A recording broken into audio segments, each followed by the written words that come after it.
sa pagpapatuloy pa rin po ng ilang pang mga balita nga pala, maidagdag lamang ho natin, sa June 2 pala magkakaroon po ng turnover ceremony sa PNP at kinokongratulate nga ho pala natin si PNP CIDG Director Major General Nicolas Torre III na susunod po na magiging PNP Chief kapalit po ni outgoing PNP Chief General Romel Marbil na nagpatupad po ng ilan pong mga pagbabago, may mga reforma po sa hanay po ng pambansang pulisya.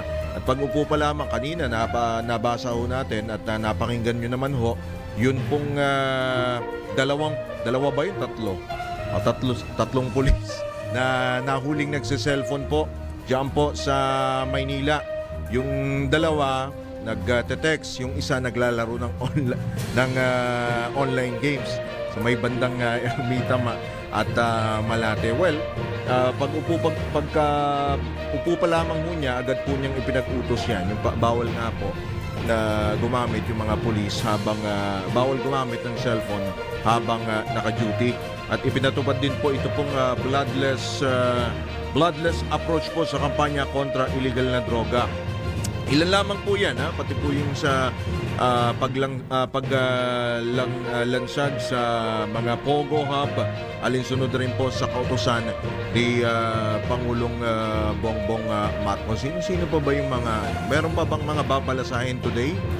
Kasi kahapon, si CHED Chairman Prospero Popoy de Vera III, wala pang announcement. Pero dito sa PNP, sinunod kasi kahapon, di ba?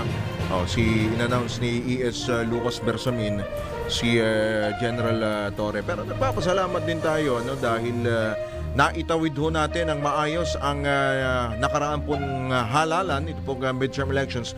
Nagpapasalamat tayo, of course, bukod doon sa COMELEC, sa AFP, kay PNP Chief General Romel Marbil.